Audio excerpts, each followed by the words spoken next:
advice on relationships. Yeah, I think it's just because we're pretty solid with each other, and we've been together for a long time now. And that's not to say we don't have our own issues. Like, we do sometimes have our dry moments where we don't have sex. Yeah. And all of a sudden I'm not feeling myself, so therefore I cut off Marty from feeling me.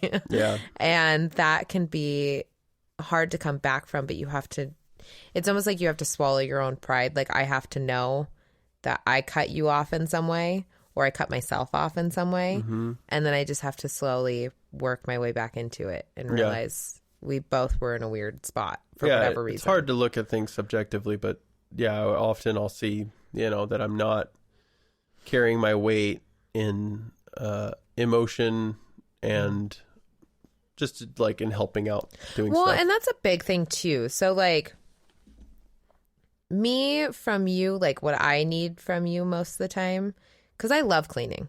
I'm totally down to do all the cleaning. I'm okay with it. It's your control. But yeah, it is. Because I know you have certain passions that you like to do when you get home.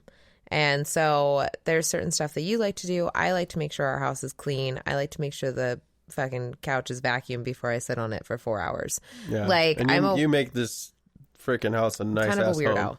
But I kind of just like when you come out to me and you ask if you can do anything, or if you offer to do something, it's one of those things where I'm like, oh, that's sweet. Like, he knows I don't mind doing this. But you're still willing to ask, and you're still really, and you do all the fucking yard work. You do the mowing. I hate mowing. I'm good at cooking. You're great at cooking. Food sometimes. Mm-hmm.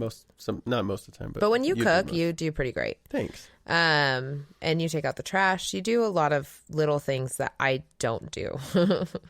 So you definitely help in that way. But I noticed a lot of people, I'm like, well, do you guys talk? And then people say, yes, they talk. But it's now I've become more specific. I go, do you talk about how these actions make you feel? And most people don't. Like when you do this, I feel insignificant and that you don't care about me. Yeah. And often usually it's insecurities when people have trouble. And usually, it's a misunderstanding. Like, however you phrase something hit me in a certain way because however I was feeling in that moment. So if I was feeling insecure at any moment and you were like, oh, those leggings are nice. In my head, I'm like, he thinks I look fat in these. Not at all correlated. That's hilarious. But the tone you said it and the fact that you weren't looking at me when you said it, I'm like, Or, I noticed. Like, that's... you have to be so engaged when giving, not just compliments, but saying things from the heart. Because I can look at you and then look away and say it, and then you just like, you son of a bitch. Like, it's almost like if you were to be like, I love you, but you're looking at your drum set, but you're saying it to me. Yeah. I would be like, what the fuck? Like yesterday when you gave me a hug and then you look at me and you say you love me, I'm like, yeah. Well, and it's being, all this shit's in The Way of the Superior Man. That book's amazing, but David Deida. But it's engaging and being in the moment. Like listening. This sounds like woo-woo shit, but don't just say I love you. Look into their eyes. Feel it. Yeah. Let yourself feel love, and then when you give it, it becomes like I've noticed that was just words before, but when I actually practiced it and felt it and did it, the reaction you gave me back was hugely different. Like, it was like, oh, this isn't just, oh, I love you. It's like, I love you, and then you'd go, and you get all fucking crazy. Start chirping. I am like a chihuahua. I'm a little chihuahua. Yeah, those things of just being engaged and really following your gut and expressing yourself, talking in a very transparent way. Yeah. Well, and I realized that too. I think that's a huge problem with where I'm at in life right now, is that in certain situations, I am not genuine. And I know I'm not genuine. And I'm like, this person doesn't know me well enough to know I'm not genuine right now. Yeah. Like, they have no idea. But I think that's where my issue right now is with a lot of things that I'm complacent in, is because I'm not being genuine in those things. Like, I'm just kind of doing the motions until something else comes along, which I'm realizing is a bad way to do things, because if you want something to be done, you have to go out and do it. Right. And so, but I just don't know what that thing is. I don't know what I want to do. I don't know where I go from here, but there's got to be. I always feel like I'm full of shit, and I have a fucking route that. I have a hard time. I wear my emotions on my face. And people ask me like, "Well, what do you think about this?" And I'm like, "I don't fucking care. I just don't fucking care." I know, I think I don't care. No, that's not true. I do care, but I don't care enough to work on the weekends. Mm-mm. No. I get paid for 40 hours. That's what I'm working. Sorry. Like, I'm not an overachiever. I never have been. That's why I didn't finish high school. I don't overachieve in any scenario. Same. Except cleaning windows. I love that. And I need to figure out a good way to, because it's not just like, oh, I don't like my job. I feel like complete agony not doing what I love if I'm not completely engaged in it. Yeah. And you're passion driven. I'm very passion driven. And because I also feel like I'm not. We both are passion driven, which is awful. And it's a terrible combination. We're gonna go poor. We're gonna be poor. We're gonna be poor. We're gonna be homeless. Okay. I bought a van. Cool. As long as we have a van, I don't give a fuck. We can be homeless. No, because I feel like because I'm passion driven. When I'm not passionate about doing something, I'm half-assing it. Yeah. Even if I'm doing a great job at it or whatever, if my heart's not in it,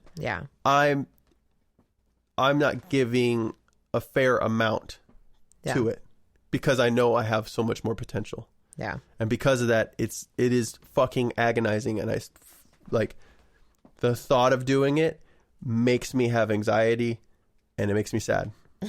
And I'm just like, so I have to do something different. Yeah. I don't know why. I don't know what it is.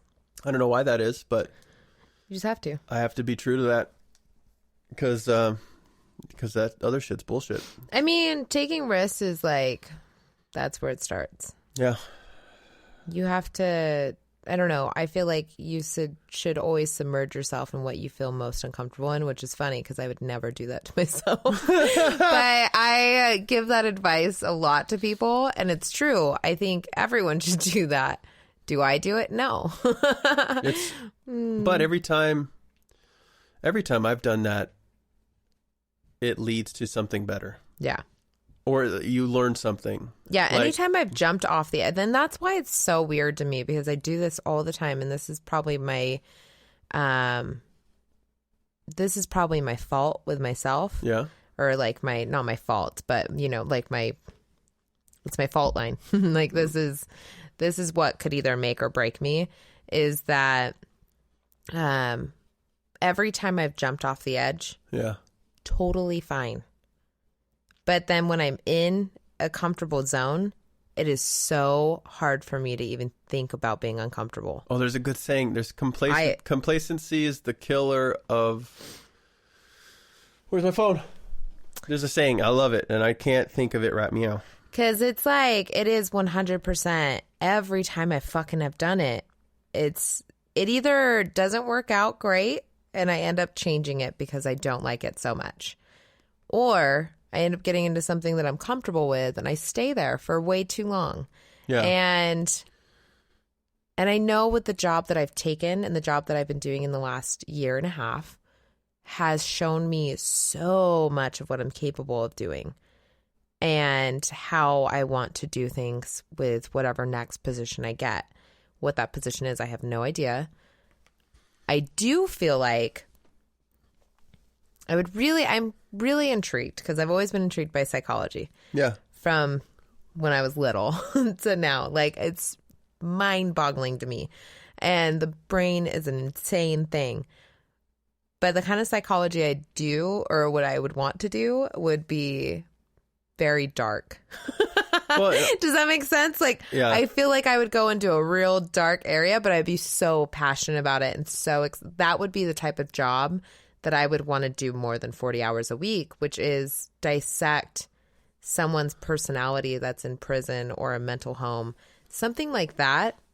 But then also kind of counteract it with counseling as far as like doing like a nonprofit. You seem the most fulfilled when you're making some difference in someone's life. Yeah. So like I would want to do counseling on the side too, where I'm like someone's sponsor or I'm someone's like, I do meetings and help AA or whatever. Yeah. Like that would be very interesting for me too, because I do love seeing all of that stuff. And I love seeing people have someone to talk to and feel comfortable with somebody. And I feel like I have a good presence of doing that. Yeah, you're really good at it. And so that was something that I recently thought about, that I was like, why not? And the whole thing when we talked to our friend the other night where she was like, I want to do 2 more years of medical school. Yeah. And I was like, well, what's the difference? Might as well just add the 2 other years. Like, yeah, you're coming at the end of your residency and your life could easily go into being a doctor and just being fine with it.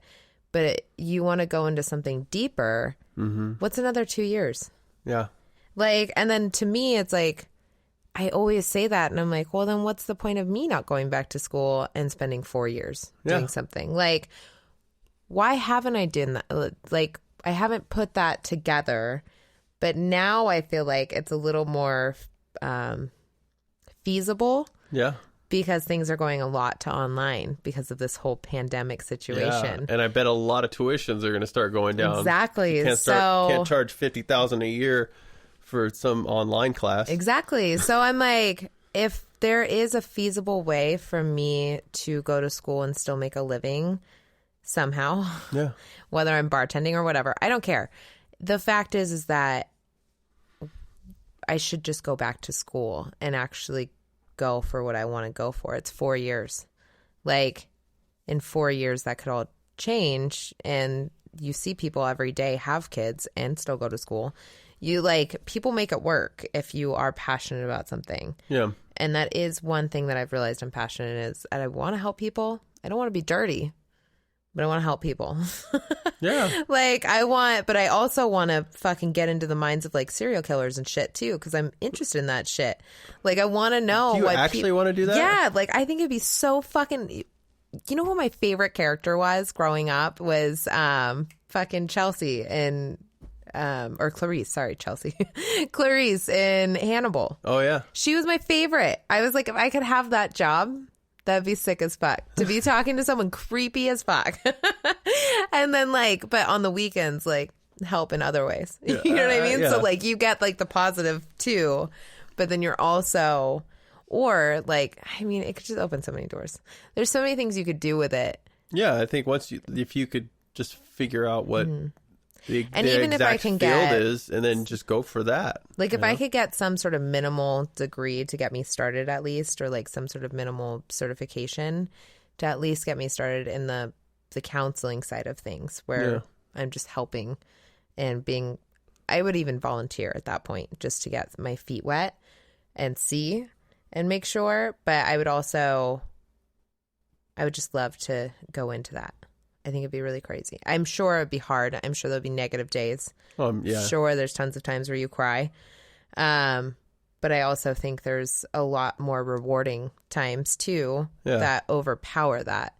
So I just don't want to be money driven anymore. I think that's where I'm at. Yeah. Is that money does not drive me. Like, money drives me as far as like making sure I pay my bills and rent. Yeah. But as far as being like, more time, more money, fucking getting all these clients, doing all these things, making numbers, fucking whatever. I'm not that person. I'm not like, let's crunch some numbers, man. Like, fuck no. None of that makes me happy. Yeah. Those are for people who like math. I hate math. I never liked graphs. I realized that because, so a lot of people are like, oh, that's so stupid that like most people don't know how to read graphs. And I'm like, I'm one of those people. I have zero idea how to read graphs. That when I see a graph, no fucking clue.